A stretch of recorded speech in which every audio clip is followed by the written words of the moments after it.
Everyone, we're back at Coffee with Founders. Today we're really excited to have Paul and Chris here. They're the founders of Per'la Coffee. This beautiful machine is what makes our coffee. So we're very excited to have you guys here today. Thank you very much for joining us. To start with you guys to see why coffee, how you got started in coffee. So the story of Per'la, we were founded in 2015. So that's when we started the brand Per'la. But Paul and I have known each other for close to 20 years. We met at the University of Miami, and we were college friends. We were both in the business school together. Yeah, so I've been in coffee professionally now for 17 years. I was born in Colombia, so family had connections to coffee farms there. When I was here at UM, I went to intern at a coffee company in Virginia.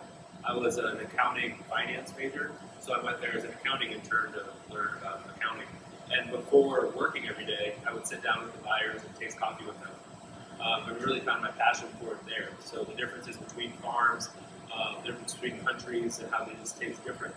Then I came back after that summer internship and worked for a coffee broker here in Miami and continued in coffee. After graduating from UM, I went to Kansas City and became an apprentice coffee roaster, apprentice green coffee buyer. I felt like I'd done everything in coffee except for farming. So I went to Hawaii for 2 years, managed coffee farms, as well as operations for a company there called Honolulu Coffee. And then during that time, I sent Chris a message, started talking about opening a business, wrote a business plan. I moved back from Hawaii to Miami. I tell people all the time the story of Per'la is Coral Gables centric. So University of Miami, we've got a shop on the University of Miami campus. So lots of different Coral Gables points that we have there that have really helped us to grow the brand. You know, we now see a shift of people understanding coffee a little bit more. What is that toughest part for you guys as introducing your product to the market? Sure. Yeah, the customer education piece I think is very vital because I tell people all the time our biggest competition is bad coffee. So typically you're thinking of like an Italian coffee that's imported that's very stale.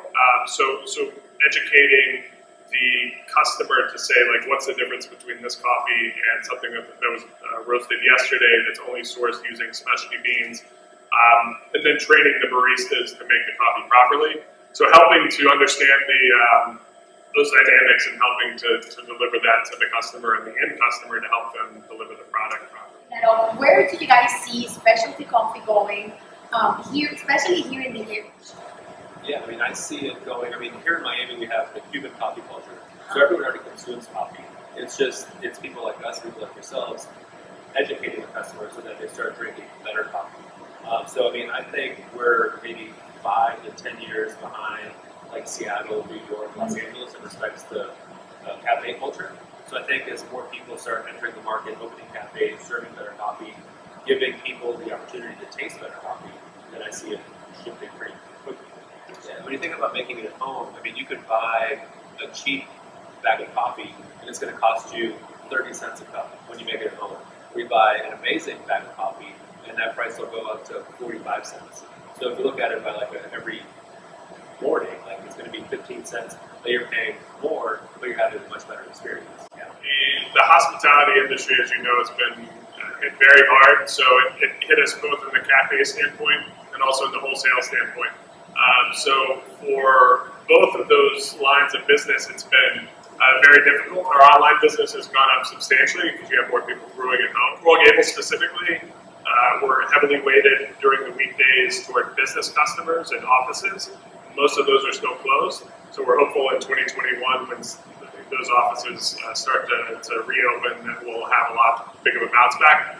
But to balance that, we've had a bigger weekend crowd than we were normally expecting before. So yeah, a lot of it is just being mindful of the experience. Obviously, cleanliness and taking things to that next level is important, and just listening to the customer, what they're looking for and asking for. And a lot of times it's getting them back into that routine of going to work. So before COVID, they would come in every morning, get a coffee and a pastry, and they didn't have that for months while they were closed.